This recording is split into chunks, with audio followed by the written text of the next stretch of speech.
Assalamualaikum warahmatullahi wabarakatuh. Alhamdulillah wa syukurillah wa la haula wa la quwwata illa billah.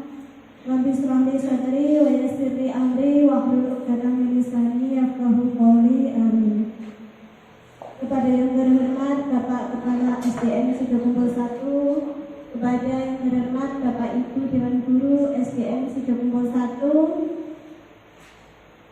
pertama, marilah kita ucapkan syukur alhamdulillah kepada Allah Subhanahu wa taala yang telah memberikan kita rahmat, nikmat dan hidayahnya kepada kita semua, sehingga kita dalam keadaan sehat walafiat bisa berkumpul di acara forum diskusi budaya positif yang akan saya sampaikan. Kedua kalinya, salawat serta salam semoga tetap kita curahkan kepada Nabi besar Muhammad SAW. Semoga kita mendapatkan syafaat atau pertolongan beliau besok di yaumil akhir. Bapak Ibu yang saya hormati, hari ini saya akan melaksanakan diseminasi budaya positif yang merupakan salah satu materi dari guru penggerak dan juga salah satu topik dari PMN di platform Merdeka Mengajar yang sudah panjenengan install di HP Bapak Ibu semua. Tetapi sebelum saya menyampaikan terkait budaya positif, saya mohon untuk Bapak Kepala Sekolah berkenan menyampaikan pesan-pesannya kepada kita terkait kegiatan yang kita laksanakan pada siang hari ini. Monggo Pak.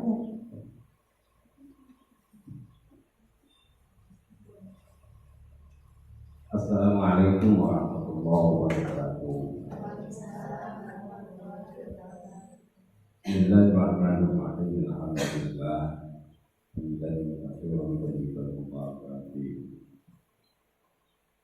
Assalatu wassalamu ala sayyidina wa habibina wa syafi'ina wa ta'ala sayyidina Maulana Muhammadin sallallahu alaihi wasallam wa alihi wa ashabihi wa dhurriyyatihi ajma'in wa ba'du la haula wa la quwwata illa billah. Bapak Ibu guru semua SDN Sidokumpul 1 yang saya hormati dan saya banggakan sebagai ujung tombak pendidikan di tingkat nasional, tertumpu kepada kita bahwa sesungguhnya pelaksana pendidikan tingkat nasional adalah Bapak dan Ibu guru di masing-masing lembaga. Pertama, marilah kita panjatkan puji syukur kepada Allah Subhanahu wa taala. Siang ini kita masih berkesempatan untuk bertemu melaksanakan kegiatan, salah satu kegiatan dan proses pelaksanaan guru penggerak. Alhamdulillah di FD kita ada 2 calon guru penggerak yang semoga nantinya tidak dimutasi di SD lain. Artinya untuk menggerakkan lembaga kita menjadi lembaga yang benar-benar bergerak maju menuju keberhasilan tingkat lembaga, kecamatan, kabupaten sampai ke tingkat nasional. Dan itu pun harapan semua orang ingin berprestasi, menjadikan siswa-siswinya akan menjadi lebih baik. Salawat juga salam kepada junjungan kita Nabi Muhammad SAW. Semoga kita sekalian dengan ucapan Allahumma shalli wa sallim ala sayyidina Muhammad kita diselamatkan dunia dan di akhirat nantinya. Amin Allahumma. Bapak Ibu yang saya hormati, sesuai dengan judul budaya positif, budaya positif. Bapak Ibu sudah bisa memahami secara umum bahwa budaya itu pada dasarnya ada di daerah-daerah tertentu. Budaya itu secara khusus di masing-masing desa pasti ada. Beda, ada budaya ini, budaya yang lain. Dan kemudian budaya yang pada dasarnya adalah kebiasaan, pembiasaan. Sebelum pada siswa, kita masuk ke diri pribadi kita sebagai guru, bahwa pembiasaan ini atau budaya positif ini mari kita lakukan secara ikhlas, secara sadar, dan secara merasa berkepentingan. 3 hal: ikhlas, sadar, atau sadar dulu, kemudian ikhlas, kemudian merasa berkepentingan, artinya merasa kita butuh. Saya mengingat tadi saya rapat di salah satunya juga tentang budaya positif, tentang kedisiplinan. Disiplin ini mestinya dalam hal tertentu itu adalah suatu ketaatan sesuai dengan aturan. Ini kedisiplinan. Guru yang kita sendiri yang kita kita laksanakan, utamanya di bidang absensi. Ini sudah absensi ini saya kira digawe model iki wae, pancen ora pengen, tidak ingin disiplin tentang kehadiran, wis tetap tidak butuh. Artinya tidak bisa disiplin. Itu karena 1, dia belum sadar, 2, belum ikhlas, 3, belum membutuhkan. Dan bahkan pemerintah ini bingung. Ini kata Pak Rudi tadi menyampaikan, pemerintah itu bingung karena pada dasarnya pegawai negeri sebelum masuk batu pada waktu daftar itu janjinya muluk-muluk, di mana saja saya siap ditempatkan. Kita rasakan. Saya sendiri juga demikian. Baru ditempatkan di Danggilan saya nangis. Saya betul-betul nangis. Saya dulu itu janjian saya tanda tangani, dia ditempatkan di wilayah Indonesia. Pemenang keluar Tuban. Di jalan Tuban saja saya menangis. Sampai sini saya bingung. Danggilan itu ternyata sore gunung.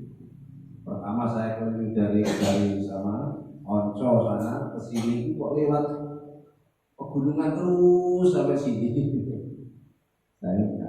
Nah itu salah satunya karena belum sadar. Sudah, kemudian setelah sampai di sini akhirnya ya nyantol ngomong sini sincang, jadi ya malah sadar. Itu salah satunya, kita perlu proses juga. Nah, pemerintah mengusahakan pinjam dan jempol. Ini maunya ya sadar. Ini saya sampaikan, ini nyimpang tapi termasuk budaya. Ya agak sedikit tambah apa ya? Sementing masalah hukum. Kemudian kita baru sadar bahwa kalau ada tekanan dari pemerintah, kamu kalau tidak absen atau kurang dari 80% absennya, maka akan disuruh apel di Tuban. Ini janjinya Pak Rudi tadi. 80% tidak mencapai proses kurang dari 80%, maka akan disuruh apel di Tuban. Apel Tuban pisanlah yang tak duit. Itu salah satu peringatan saja, salah satunya. Katanya Pak Rudi demikian. Nah, terus kalau izin pribadi, maka harus ada surat izin, kemudian dalam 1 bulan izin pribadi maksimal 3 kali 1 bulan. Itu maksimal itu sudah dikurangi jam mengajar. Pada akhirnya janji dari sana itu katanya kalau orang yang mendapat guru mendapatkan sertifikasi itu karena mencukupi jam mengajar. Kalau jam mengajarnya kurang, otomatis nanti efeknya ke TPP kita. Itu uraian, tapi mungkin ini masih dalam taraf pelatihan. Kita dalam bijan ini kita taraf pelatihan. Ya semoga kita senajan pelatihan kita bisa sadar dan kita ikhlas. Sebuah biaya wa iso pinjam atau si jempol sama. Seandainya ini kalau dikunci lewat si jempol boleh, lewat pinjam. Ini dari kita tentang kedisiplinan datang saja. Terus disiplin yang lain atau budaya yang lain. Budaya di situ di kantor sana itu sebelah sana budaya malu. Budaya malu lambat, budaya malu malas, budaya malu dan seterusnya. Mungkin itu termasuk salah satu bidang. Nah ini yang diutamakan ke siswa Bu ya, ke siswa. Budaya positif otomatis yang baik-baik. Semoga dengan program penggerak guru penggerak, calon guru penggerak ini tentang ada pertemuan ini seringkali kita sempatkan dan kita beri mungkin bisa menjadi motivasi kita. Yang semestinya kita ini satu tim untuk memajukan satu lembaga. Contohnya gini maksud saya satu tim. Tim ini walaupun ada bagian-bagian, tapi pada ujungnya satu keberhasilan. Terus kemarin saya mengisi silabune dan apa itu yang kemarin pemanjang itu apa? Enggak, yang lain, yang pengisian survei itu. Itu ada pertanyaan begini. Apakah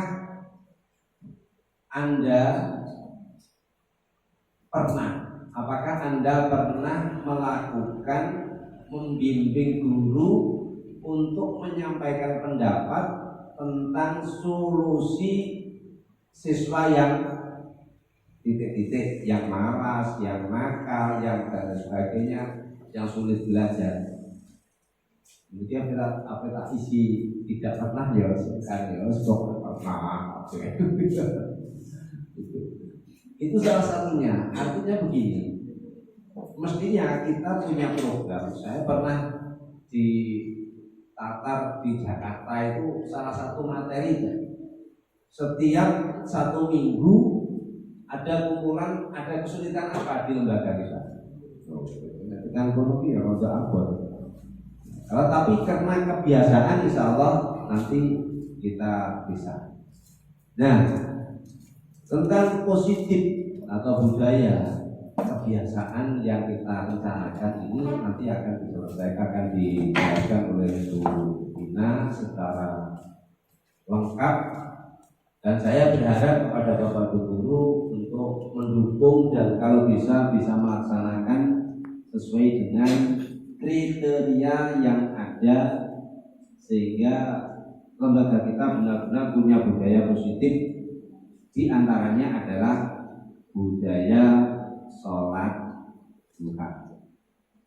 Kenapa sholat duha ini atau sholat zuhur berjamaah ini saya tidak berperan, artinya saya tidak mau mengimami. Saya memberdayakan kepada siswa atau guru supaya setiap jamnya waktu siswanya digiring ke sana. Salah satu imam dari siswa. Ini praktek, maksud saya begitu. Saya bukan kok berarti tidak mau menjadi imam, enggak. Tapi saya berusaha berkeinginan di antara pembiasaan sholat duha dan sholat zuhur berjamaah ini arahnya ke sana, agar kebiasaan yang positif dan kebiasaan yang lain yang semoga nanti ini dimunculkan oleh Bu Rina dan kita sepakati bersama tentang budaya positif yang kita rencanakan. Terima kasih, kurang lebihnya mohon maaf. Assalamualaikum warahmatullahi wabarakatuh.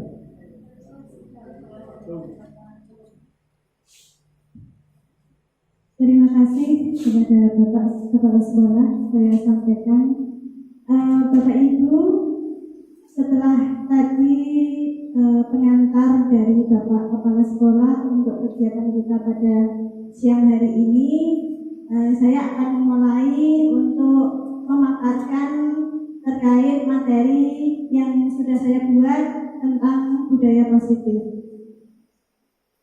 Benar apa yang disampaikan oleh Pak Dar tadi, budaya positif itu merupakan nilai-nilai yang baik atau keyakinan-keyakinan yang baik yang ada di sekolah, yang tentunya sesuai dengan kebutuhan murid atau berpihak pada murid. Jadi semua yang kita lakukan, semua yang kita buat, program apapun itu muaranya pada murid.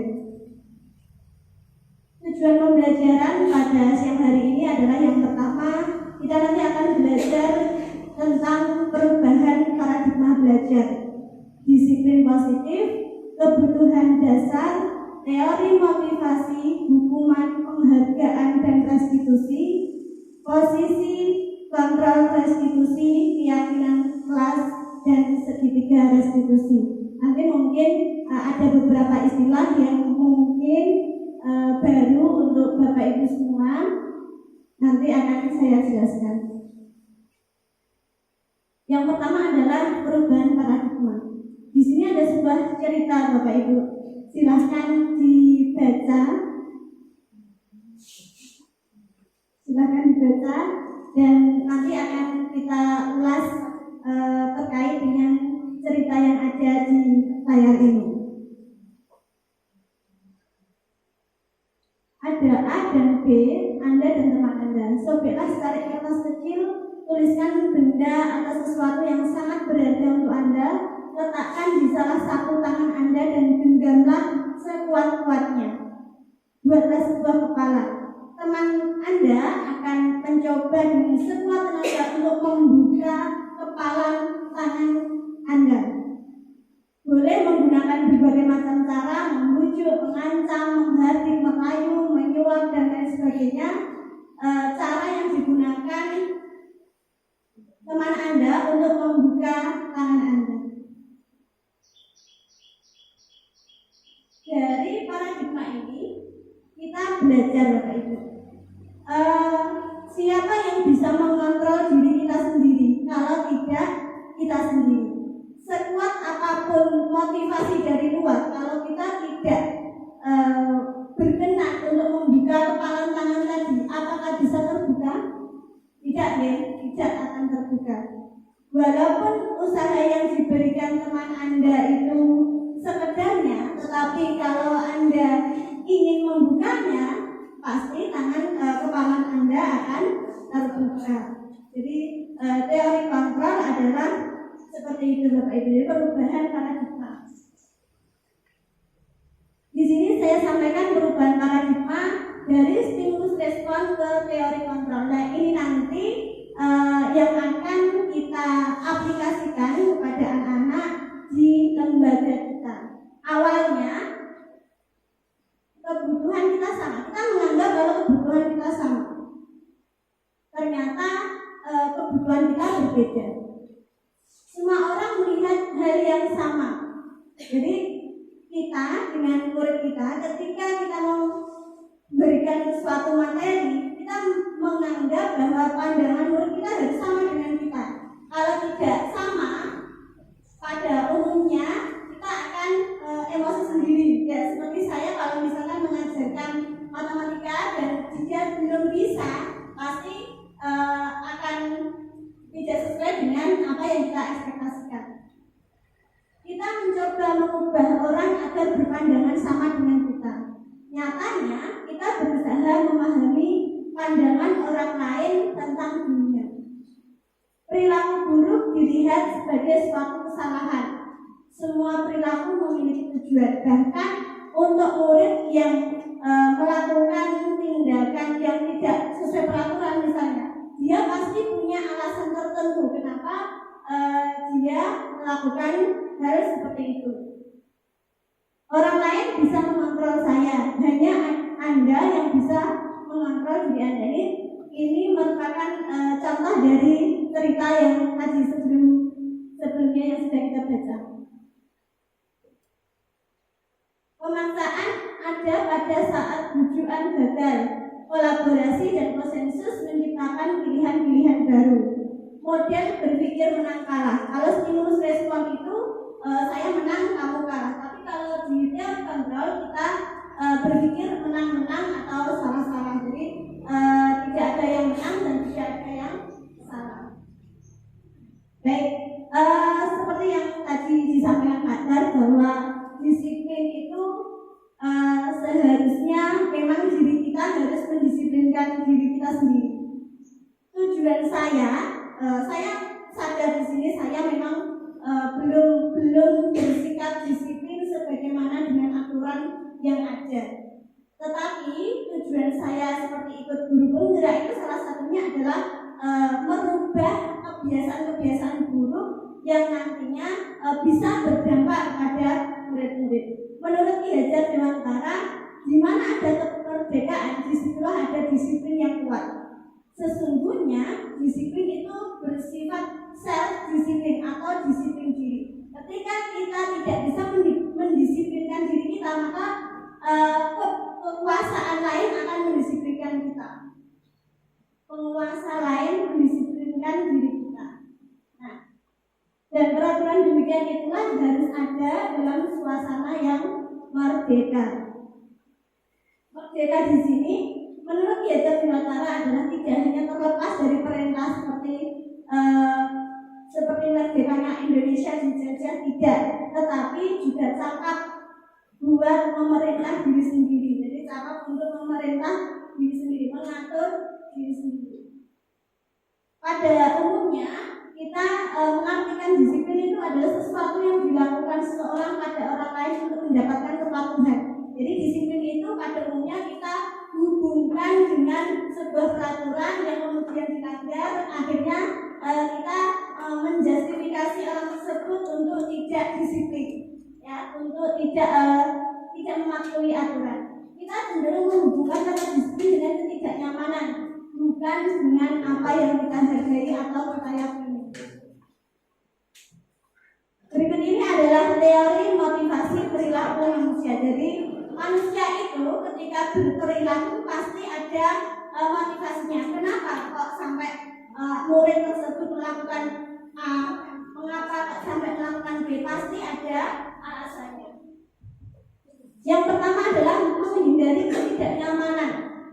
Biasanya anak-anak memakai pakaian rapi dan sholat, dan itu biasanya untuk saat ini masih menghindari ketidaknyamanan atau hukuman karena belum adanya kesadaran dari mereka untuk melakukan hal tersebut.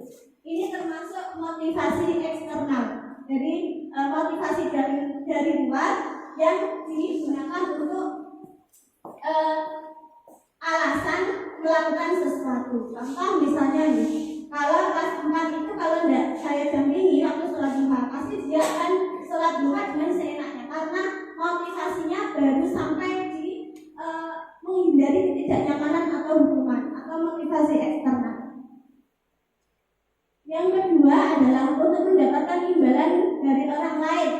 Nah, biasanya ini terkait dengan misalkan kalau dulu ada rapotan dapat nilai bagus, kemudian kita dapat memberikan anak hadiah, ya, itu kan berarti motivasinya adalah mendapatkan imbalan dari orang lain atau penghargaan. Itu juga termasuk motivasi eksternal. Yang ketiga adalah untuk menghargai diri sendiri. Nah, motivasi perilaku inilah yang nanti menjadi tujuan utama kita, yaitu motivasi internal dari anak-anak merasa sadar bahwa apa yang dia lakukan itu memang sesuai dengan keyakinannya masing-masing, keyakinan yang sudah kita sepakati bersama yang menjadi sebuah disiplin positif. Setiap murid setiap murid juga melakukan sesuatu itu pasti ada alasannya, ada kebutuhan yang ingin dia penuhi. Nah, kebutuhan dasar manusia itu adalah yang pertama bertahan hidup. Kalau kita lapar, pasti otomatis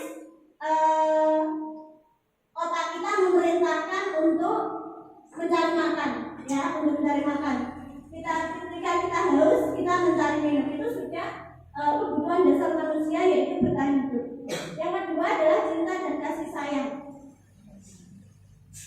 Bisa dari keluarga, pasangan, dan lain-lain. Termasuk juga ketika kita bersama anak-anak, di sekolah, anak-anak pun akan membutuhkan cinta dan kasih sayang dari bapak ibu gurunya masing-masing. Yang ketiga adalah penguasaan. Keempat kebebasan, dan kelima adalah kesenangan. Di sini saya sampaikan bahwa semua perilaku yang dilakukan oleh seseorang pasti ada kaitannya dengan kebutuhan manusia yang belum terpenuhi. Contoh, ada salah satu murid yang ketika di rumah dia bertindak baik-baik saja, ya, alim dan lain sebagainya, tetapi ketika di sekolah itu dia rame dan lain sebagainya, mungkin tingkahnya lebih ekstra daripada yang lain. Itu karena apa? Karena kebutuhan dasarnya belum terpenuhi. Mungkin saja di kebebasan, jadi dia mencari kebebasan yang lain selain di rumah, karena di rumah dia tidak bisa mengekspresikan apa yang dia ingin sampaikan. Nah, selama ini kita, termasuk saya juga, sering menerapkan hukuman.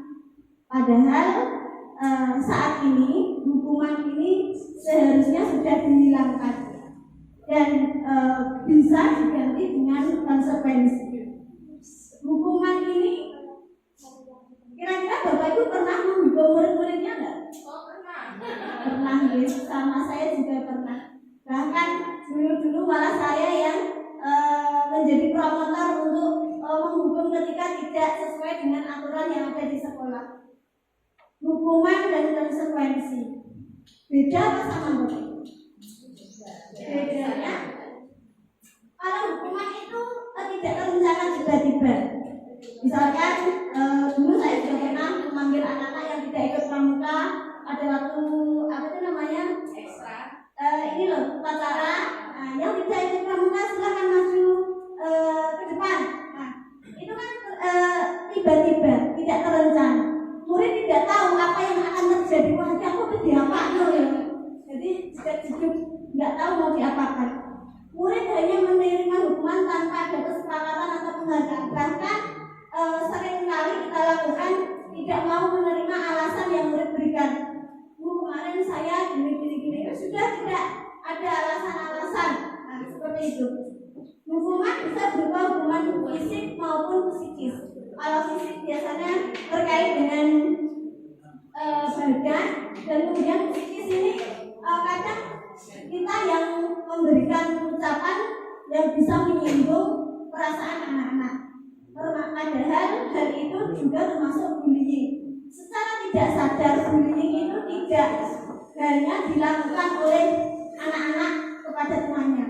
Kita sendiri sebagai guru itu kadang secara tidak sadar kita juga melakukan bullying terhadap anak-anak. Apa yang kita sampaikan kepada anak-anak itu pun sesekali menyakiti hati anak, itu juga termasuk bullying.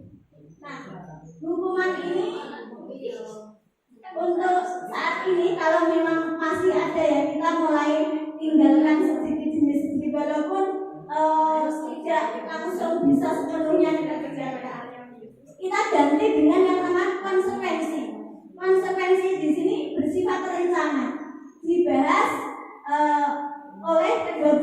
Contoh misalnya ketika tidak mengikuti ekstrakurikuler pramuka. Anak-anak, kalau ketika kalian tidak mengikuti ekstra, apa kira-kira konsekuensinya yang bisa kalian lakukan? Oh itu Bu, ada yang usul misalnya ya. Saya membersihkan musola misalnya.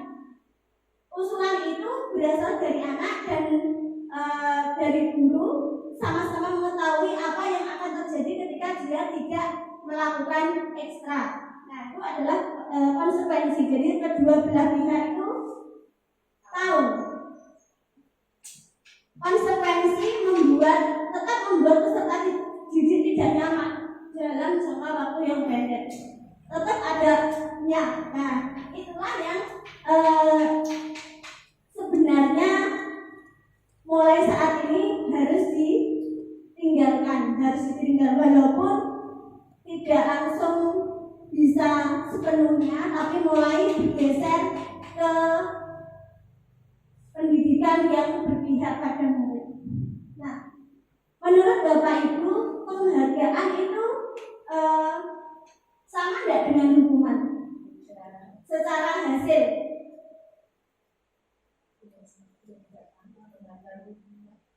Di sini judulnya adalah dihukum oleh penghargaan. Tapi penghargaan kan menyenangkan anak dan anak bisa termotivasi oleh penghargaan tersebut. Tetapi ternyata penghargaan di sini bisa menghancurkan potensi anak, bisa menghancurkan potensi murid. Di sini disebutkan bahwa tindakan memberikan penghargaan yang nilainya sama dengan menghukum seseorang. Karena apa? Penghargaan itu akan diharapkan oleh anak-anak ketika ada maunya. Nah, aku ganti ibu Iki. Ketika Bu Iki tidak ada, maka dia akan bertindak seenaknya. Atau kalau ketika penghargaan ini tidak ada, ya wis berjalan apa yang sesuai dengan apa yang dia inginkan. Jadi penghargaan pun yang selama ini kita anggap sebagai sesuatu yang baik untuk anak, ternyata juga belum tepat untuk diberikan kepada anak. Awalnya saya juga menganggap penghargaan itu sebagai motivasi agar anak bersikap baik. Ternyata bersikap baiknya hanya ilusi, karena ketika tidak ada penghargaan, maka sikap yang kita harapkan itu juga tidak ada.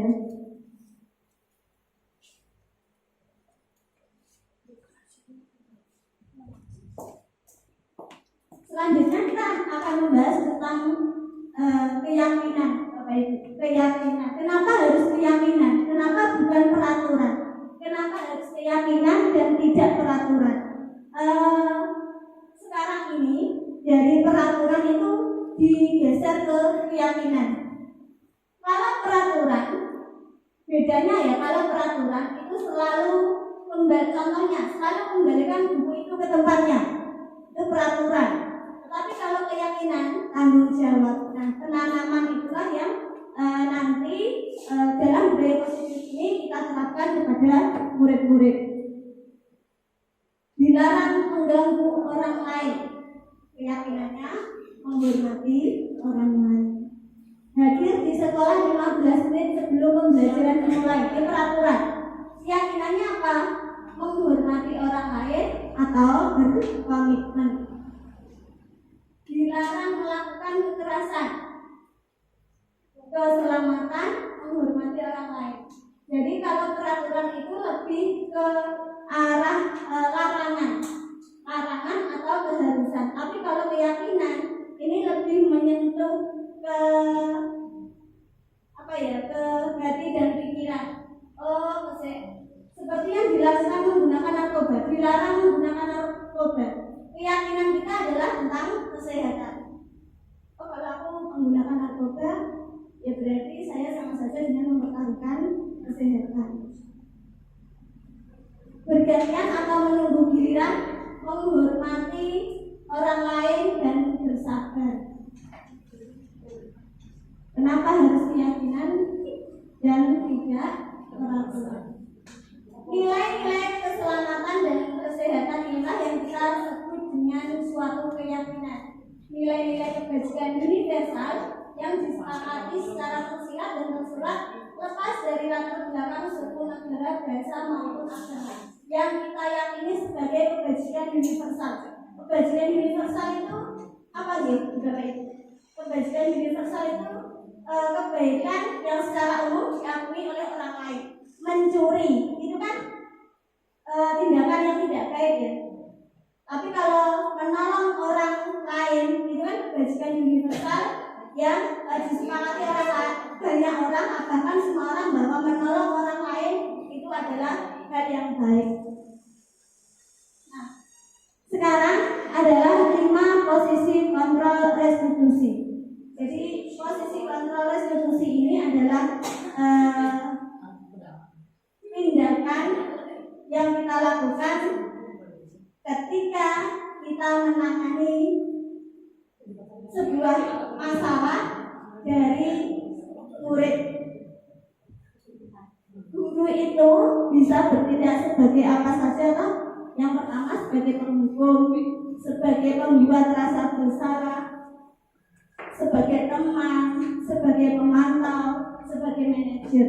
Dari 5 posisi ini kira-kira Bapak Ibu semua ini terletak di mana? Terletak di poin yang mana? Sama Bapak Ibu, saya awalnya juga penghukum di sini. Penghukum, membuat rasa bersalah, sebagai teman, sebagai pemantau, sebagai manajer. Posisi sebagai manajer inilah yang nanti diharapkan oleh Ki Hajar Dewantara dimiliki oleh semua guru yang mendidik di Indonesia ini. Kita sekarang kenapa kok pakai kurikulum merdeka? Dan itu kurikulum merdeka mengadaptasi atau memang menggunakan filosofi pemikiran dari Ki Hajar Dewantara. Padahal filosofi tersebut sudah dipakai banyak negara, tetapi kita baru menjalankannya sekarang ini. Menurut Gary Dosen terdapat 5 posisi kontrol tadi. Yang pertama penghukum. Kita akan membahas satu persatu. Nanti di akhir masihkah Anda di posisi penghukum? Nah, penghukum ini adalah hukuman fisik dan hukuman verbal, alat untuk menekan murid. Jadi biasanya ini kemarin bahkan saat ini juga masih sering saya praktekkan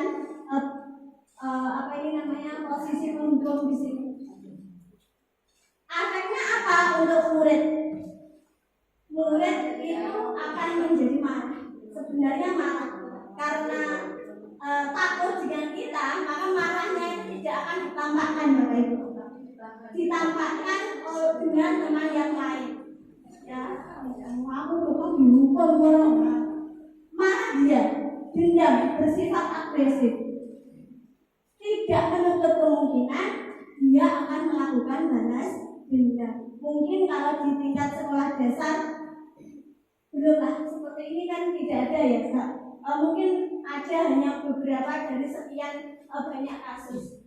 Tapi kalau di tingkat SMP, SMA, SMK ada banyak sekali bahkan. Nah, peristiwa-peristiwa itu ya Pak. 50 juta. Nah, ini kan berawal dari posisi penghukum. Kira-kira posisi seperti ini layak kita pertahankan atau tidak Bapak Ibu? Posisi penghukum. Posisi rawan, benar sekali. Jadi posisi penghukum. Jangan jadi posisi penghukum, setuju sama Pak Den. Yang kedua, posisi membuat rasa bersalah. Sampai kok rasa Bapak Ibu. Nah, itu salah satu contoh posisi guru yang membuat rasa bersalah. Sampai itu bisa ngoni Bapak Ibu bekerja bareng berulang sampai ini apa jadi ada belajar. Itu yang mungkin sering kita lakukan. Itu adalah posisi pembuat rasa bersalah. Guru bersuara lembut tapi kata-katanya menusuk ya. Membuat orang merasa tidak nyaman, rendah diri. Ibu sangat kecewa kepadamu. Kok iso? Nah, ini pembuat rasa bersalah. Dan ini pun juga sering saya lakukan. Ya, Efeknya untuk murid apa, Bu? Murid akan merasa bersalah. Kemudian dia insecure, aku salah, aku terus piye. Murid merasa menjadi orang yang gagal dan tidak sanggup membahagiakan orang lain. Pada akhirnya nanti dia semangatnya akan turun. Di bawah apa-apa wis ngomong soalnya wis manjing apa yang disampaikan oleh Bapak Ibu menusuk ke hati. Yang ketiga, terkadang lebih berbahaya lagi dari sikap penghukum. Ternyata membuat rasa bersalah ini efeknya ke anak itu lebih berbahaya daripada sifat penghukum. Kenapa? Karena ketika kita memberikan perkataan yang menusuk di hati, dia akan tersimpan Bapak Ibu, dan itu efeknya akan panjang dan membekas daripada di sini disebutkan akan lebih berbahaya dari sikap penghukum karena emosi tertanam di dalam hati. Kalau penghukum selesai, mungkin besok diulang lagi, dihukum lagi seperti itu. Tapi kalau membuat rasa bersalah ternyata efeknya sangat besar kepada anak-anak. Yang ketiga adalah sebagai teman. Nah ini ya. Guru tidak akan menyakiti murid, mengendalikan dengan cara persuasi. Bisa bersifat negatif, bisa bersifat positif. Bersifat positifnya, anak dia akan menurut atau akan mematuhi apa yang menjadi peraturan. Tetapi negatifnya, ketika tidak ada guru tersebut, maka dia akan bertindak sebagaimana awalnya dia. Hanya ilusi, kepatuhannya terhadap apapun itu di sekolah hanya ilusi. Efeknya murid senang dan akrab dengan guru ini positif. Murid menjadi tergantung pada guru tersebut, itu yang negatif. Bila ada masalah, murid mengandalkan guru tersebut. Jadi malah menjadi tidak mandiri, ya, Bapak Ibu. Maksudnya tidak bisa bertanggung jawab dan mengakomodir kesalahan yang sudah dia lakukan sendiri. Dia mengandalkan orang lain. Yang keempat posisi pemantau. Nah, pemantau ini tugasnya mengawasi. Posisi pemantau berdasarkan peraturan dan konsekuensi. Dengan konsekuensi dapat memisahkan hubungan pribadi kita dengan murid karena sudah ada konsekuensi yang jelas yang disepakati oleh kedua belah pihak, sehingga ketika murid melanggar sebuah aturan, dia tahu apa yang akan dia dapat, apa yang akan dia lakukan. Efeknya untuk murid adalah murid memahami konsekuensi jika melanggar peraturan. Guru tidak perlu menunjukkan emosi karena sudah secara otomatis murid tahu apa yang akan dilakukan ketika ada yang dilanggar. Murid tetap dibuat tidak nyaman karena dia harus melakukan konsekuensi yang notabene ya tidak dia sukai mestinya. Posisi kelima adalah manajer. Nah, posisi inilah yang menjadi ujung dari posisi paling tinggi, posisi yang paling sulit dilakukan, tetapi bukan hal yang mustahil untuk kita lakukan kalau kita mau mencoba dan mulai membiasakan diri. Guru dan murid menyelesaikan masalah bersama. Dipanggil, ditakoi, ya ditanya kenapa, alasannya apa, kenapa kok seperti itu. Jadi mencari solusi secara bersama-sama. Mempersilahkan murid mempertanggungjawabkan perilakunya. Mendukung murid agar menemukan solusi dari permasalahannya. Jadi guru hanya memediasi, hanya memfasilitasi hanya sebagai fasilitator saja. Akibatnya guru akan mengembalikan tanggung jawab pada murid untuk mencari jalan keluar dari permasalahannya, dan tentu dengan bimbingan guru. Nah, ini posisi manajer ini nanti akan kita lakukan dengan menggunakan restitusi. Apa itu restitusi, Bapak Ibu? Mungkin kalau Bapak Ibu sudah mengetahui restitusi, bisa mempraktekkan dan hasilnya akan luar biasa. Tapi tidak retribusi. Restitusi adalah menciptakan kondisi bagi murid untuk memperbaiki kesalahan yang dia lakukan, sehingga mereka bisa kembali ke kelompoknya dengan karakter yang lebih kuat, karakter baik tentunya setelah direstitusi, bukan karakter yang buruk yang sebelum ditangani oleh restitusi. Menurut dosen pada tahun 2004, restitusi bukan menebus kesalahan, tetapi untuk belajar dari kesalahan. Jadi ini restitusi ini adalah intinya ajak omong murid ya tentang kesalahan yang mereka lakukan. Restitusi memperbaiki hubungan. Restitusi adalah tawaran, bukan paksaan. Kamu harus seperti ini, kamu harus seperti ini, tidak. Restitusi menuntun untuk melihat diri, mencari kebutuhan dasar yang mendasari tindakan. Seperti tadi, kebutuhan dasarnya kebebasan. Dia akan melakukan hal-hal yang menurut dia sukai, karena di rumah dia tidak bisa melakukan hal tersebut. Akhirnya pelampiasannya di sekolah. Fokus pada karakter bukan tindakan, mengembalikan siswa yang berbuat salah kepada kelompoknya. Dia dibuat untuk diterima kembali oleh teman-temannya. Contoh misalnya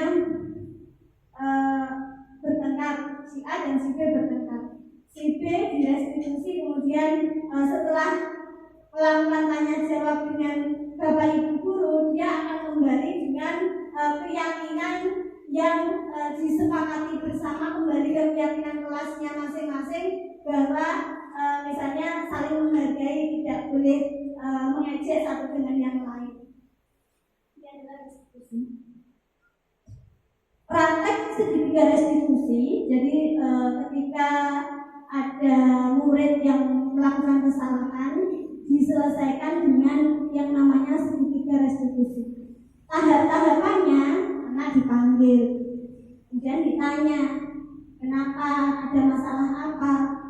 Yang pertama adalah menstabilkan identitas dengan pertanyaan pemantik seperti ini, Bapak Ibu. Gak apa-apa, setiap orang itu pasti pernah melakukan kesalahan. Kamu bukan satu-satunya yang melakukan hal ini. Bapak Ibu guru pun pernah melakukan kesalahan. Itu membesarkan hati anak. Jadi tidak ketika melakukan kesalahan dia semakin dalam dengan salahnya. Yang kedua adalah validasi tindakan yang salah. Kamu tentu tahu apa yang kamu lakukan ini sudah benar atau masih salah. Kamu tentu punya alasan mengapa kamu melakukan hal tersebut. Alasan yang dijadikan untuk anak tersebut melakukan suatu hal. Adakah cara lain yang lebih efektif untuk mendapatkan apa yang kamu butuhkan? Misalnya contoh tadi kelas 4 bermain sepak bola di dalam kelas. Sebenarnya yang dibutuhkan mereka itu adalah apa itu, Bapak Ibu? Dari 5 kebutuhan dasar itu tadi. Kesenangan, ya, dia senang melakukan hal tersebut. Nah, boleh dilakukan. Adakah cara yang lebih efektif untuk mendapatkan apa yang kamu butuhkan? Mungkin bisa memberikan pengertian bahwa boleh melakukan, boleh bermain, tapi harus tahu di mana tempatnya. Yang ketiga adalah menanyakan keyakinan. Nah, keyakinan kelas apa yang telah disepakati. Jadi alangkah baiknya seperti peraturan-peraturan yang ada di kelas itu sekarang kita rubah ke keyakinan. Misalnya contoh menghargai orang lain, terus kemudian menjaga kebersihan. Kalau keyakinan kelas kita sudah kita bentuk, kita kembalikan ketika anak-anak melakukan suatu kesalahan, kita kembalikan ke keyakinan kelas yang sudah kita sepakati bersama. Kamu ingin menjadi orang seperti apa? Kira-kira kamu ingin menjadi orang seperti apa tuh? Nah, itu adalah pertanyaan pada segitiga restitusi yang nanti akan dijawab oleh murid yang melakukan kesalahan-kesalahan tersebut. Bapak Ibu, hari ini Bapak Ibu akan saya ajak untuk studi kasus. Jadi di sini ada sebuah kasus yang nanti akan Bapak Ibu pecahkan. Akan Bapak Ibu pecahkan dari kasus yang akan saya sampaikan ini tadi. Kasus yang pertama. Jelas di Bapak Ibu dibaca dari tempat duduknya. Sabrina dari itu bangun terlambat.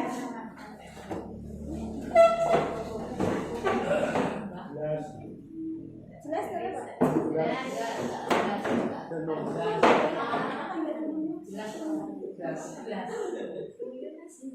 Sabrina hari itu bangun terlambat dan terburu-buru sampai di sekolah.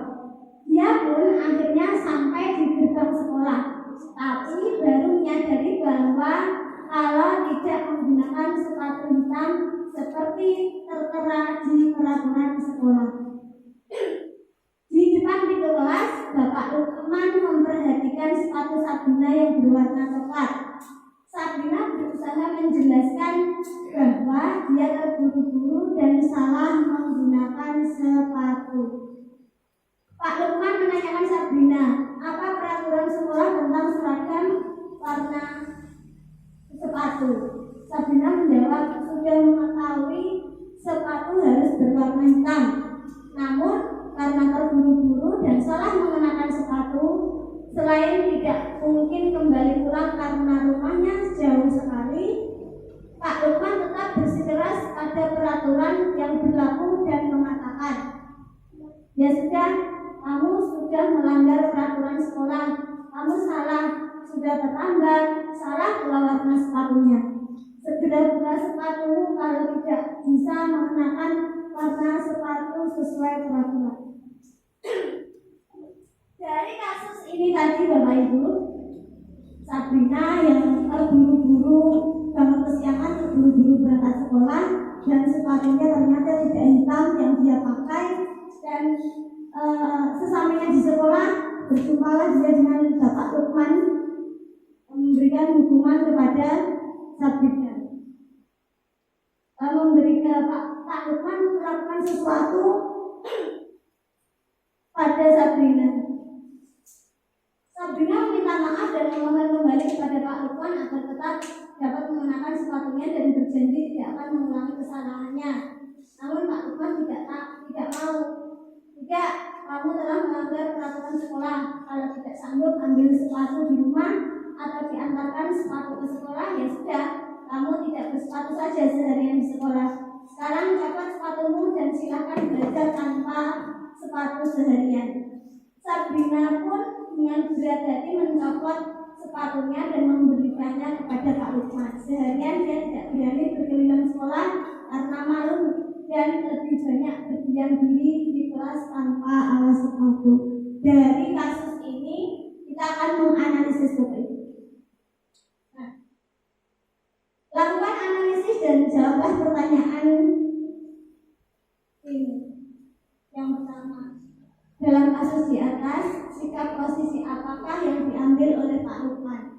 Sebagai penghukum atau sebagai pembuat rasa bersalah, teman, pemantau, atau manajer?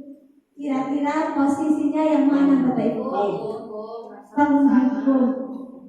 Apa indikatornya kok jenengan Bapak Ibu mengatakan bahwa Pak Lukman itu penghukum?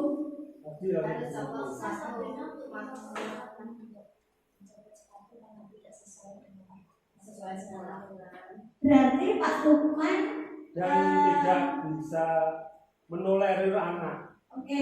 Sebentar ya, sebentar ya. Oke. Kan ada anak SD, tingkat SD dan tingkat SMP. Oke. Kalau tingkat SMP itu sudah seperti aturan baku dan tidak bisa dinyang istilahnya. Karena mungkin sudah besar.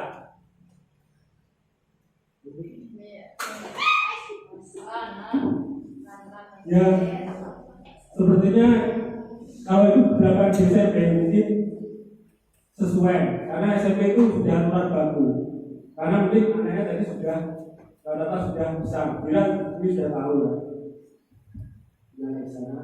Kalau SD ini di luar itu ya di luar tadi ya, kita saya keluar sedikit ya. Sering Pak. Hukum dan kalau saya ya sering menjumpai ya, bahkan dari misalnya hari Senin atau kan saudara terus pantutnya beda. Ya, saya tanya, ya alasannya sama ya. Ya sudah, saya setuju misalnya ya sudah. Besok lagi jangan pakai sepatu putih karena tidak sesuai dengan aturannya hitam. Ampun gitu aja. Anak ya Pak. Tapi kalau tingkat SMP sudah nggak bisa dibantah karena mungkin sudah dewasa. Saya sampai misalnya saya di guru SMP ya misalnya ya, jadi misalnya Pak Budi misalnya ya, penjagaan mulai dulu kan. Saya sudah tahu dulu kan. Harusnya kamu dia tahu lebih pagi menyiapkan ibadah atau punya badan dari pagi malamnya itu kalau kasus di SMP sudah beda kalau di SD. Jadi itu yang saya sampaikan. Kalau seperti pertanyaan tadi adalah jelas Pak Lukas adalah tipikal orang hukum. Ya Pak, terima kasih Pak Dering ya. Dari kasus di atas posisi yang diambil oleh Pak Lukman itu adalah jelas penghukum ya Bapak Ibu. Karena apa? Seperti yang disampaikan Pak Duri tadi bahwa Pak Lukman tidak bisa mentolerir kesalahan yang yang diperbuat oleh anak-anak, oleh murid yang tadi. Sebenarnya begini Pak, untuk SD, SMP, SMA itu seperti penerapan restitusi dan lain sebagainya itu sama. Cuma mungkin bedanya di usia. Kalau SD itu kan lebih cenderung ke anak-anak ya, masih ke anak-anak. Kalau di SMP dan SMA kan sudah mungkin berpikir secara remaja. Nah, mungkin keyakinan kelas yang nanti keyakinan yang diberikan itu juga akan berbeda. Tetapi secara universal, secara umum, posisi penghukum itu hendaknya sudah tidak ada lagi terjadi di sekolah. Walaupun itu di SMP, di SMA, karena ada yang berpendapat bahwa memang perlu kalau misalkan di SMP, di SMA atau bahkan memang perlu orang seperti Pak Lukman itu dibutuhkan karena apa? Untuk menegakkan peraturan misalnya. Nah, ada yang berpendapat seperti itu. Tetapi mindset kita alihkan, kita geser ke ini tadi, posisi manajer. Mungkin kalau seketika, maksudnya secara insidental hukuman itu diberikan, tapi secara terus menerus atau jangka panjang jelas posisi penghukum itu tidak akan efektif atau tidak begitu banyak berdampak di kemudian hari. Setuju Pak, kalau yang ini Pak Lukman adalah sebagai penghukum gitu. Bila Bapak Lukman mengambil posisi seorang manajer, kira-kira apa yang akan dikatakan, pertanyaan-pertanyaan seperti apa yang akan diajukan ke Sabrina? Kira-kira kalau Pak Lukman jadi seorang manajer itu, Pak Lukman akan mengatakan kepada Sabrina bagaimana Bapak?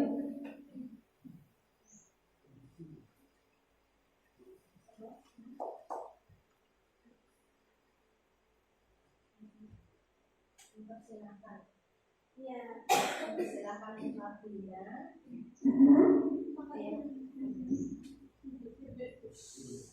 Bila Pak Lukman mengambil posisi seorang manajer, kira-kira apa yang dikatakan? Pak Lukman dan Sabrina mempersilahkan untuk Pak Lukman sama Sabrina mempersilahkan kita membuat komitmen bersama atas apa yang dilakukan Sabrina itu, kesalahan yang dilakukan Sabrina, dan komitmen bersama hukuman, bukan hukuman, apa ya konsekuensi apa yang bisa diambil Sabrina untuk kesalahan yang terjadi pada hari itu. Baik, Bulan, terima kasih. Ya, kita tentunya Pak Lukman akan mengajak dialog dengan Sabrina, menanyakan kenapa kok kamu bisa terlambat, kenapa kok kamu tidak memakai sepatu hitam, kenapa kok. Nah, itulah yang akan dilakukan oleh seorang manajer, dan seorang manajer akan menggiring seorang anak untuk bertanggung jawab atas kesalahan yang dia lakukan. Kira-kira kalau sekarang ini salah, yang akan kamu lakukan selanjutnya apa? Kira-kira bila Anda jadi kepala sekolah, nah ini jadi kepala sekolah ya Bapak Ibu. Sebenarnya dari peraturan sepatu hitam itu nilai kebajikan yang ingin dituju itu apa tuh? Satu, biar disiplin sekolah. Yang kedua apa Bapak Ibu kira-kira? Kalau diseragamkan itu kan menghindari kesenjangan sosial. Orang api-api misalnya utang semua. Nah, bagaimana Anda menyikapi langkah yang diambil Pak Lukman mengenai kasus tersebut? Kira-kira setuju tidak dengan apa yang dilakukan Pak Lukman Bapak Ibu? Dengan maksud menghukum? Ya, tapi yang tidak setuju karena kan Pak Lukman terlalu menghukum dan harus mengambil, kan seharusnya tidak dilakukan seperti itu. Tidak bisa dibicarakan baik-baik dengan Sabrina. Karena pada intinya adalah semua masalah itu bisa diselesaikan dan bisa dikomunikasikan dengan baiknya. Ini adalah analisis kasus yang tadi Bapak Ibu. Sebagai penghukum, indikatornya tidak mentolerir kesalahan yang diperbuat oleh Sabrina. Pak Lukman mengambil posisi sebagai manajer, maka pertanyaan yang akan dilontarkan kepada Sabrina adalah apa yang akan kamu lakukan agar tidak terlambat dan terburu-buru berangkat sekolah, dan apakah mau untuk memperbaiki diri. Nilai kebajikan yang ingin dituju adalah penyeragaman sepatu, disiplin, menghindari kesenjangan sosial, menyikapi langkah yang diambil oleh Pak Lukman, mengajak berdialog Pak Lukman dalam menangani kasus agar lebih bijaksana. Ini adalah misalkan dengan jadi kepala sekolah yang Bapak Ibu lakukan untuk Pak Lukman apa ketika sudah mengetahui bahwa Pak Lukman itu melakukan hal yang demikian. Kasus yang kedua Bapak Ibu. Intinya Anda dan Dina itu sedang bermain, kemudian terlibat perselisihan, percekcokan, dan bertengkar, kemudian sampai tarik-tarikan baju, ya.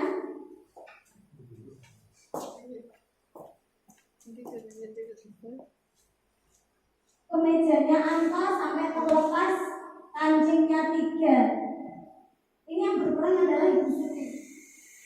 Tapi tidak dibaca ya, karena kok salah.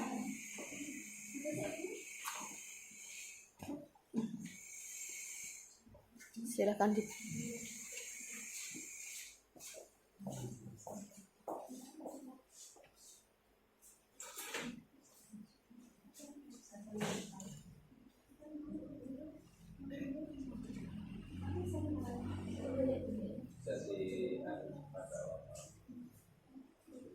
Nanti kita bicarakan. Analisis kasusnya adalah posisi kontrol apa yang telah dipraktekkan oleh kepala sekolah Ibu Suti, hal-hal apa saja yang dilakukan sehingga Anda berkesimpulan demikian. Dalam kasus tersebut bagaimana Jina dikuatkan, bagaimana Angka dikuatkan oleh Ibu Suti? Kira-kira nilai kebajikan keyakinan sekolah apa yang dituju dalam kasus tersebut? Nah, seperti ini Bapak Ibu. Posisi kontrol yang dipraktekkan oleh kepala sekolah Ibu Suti adalah sebagai manajer. Jadi memberikan kesempatan Anto dan Dino untuk mendiskusikan kesalahan yang mereka lakukan. Bagaimana kekuatan untuk Dino dan Anto? Dino dikuatkan dengan bahwa melakukan kesalahan itu adalah hal yang manusiawi. Jadi walaupun Dino melakukan kesalahan, dia tidak berkecil hati, tetapi dia mau introspeksi diri. Kalau Anto, setiap masalah pasti ada solusinya. Nilai kebajikan yang ingin ditampilkan adalah yang pertama tanggung jawab, karena Anto mau membenahi kancing bajunya Dino. Yang kedua adalah komunikasi, mau diajak berkomunikasi, dan yang ketiga adalah saling memaafkan atas kesalahan yang diperbuat oleh masing-masing anak.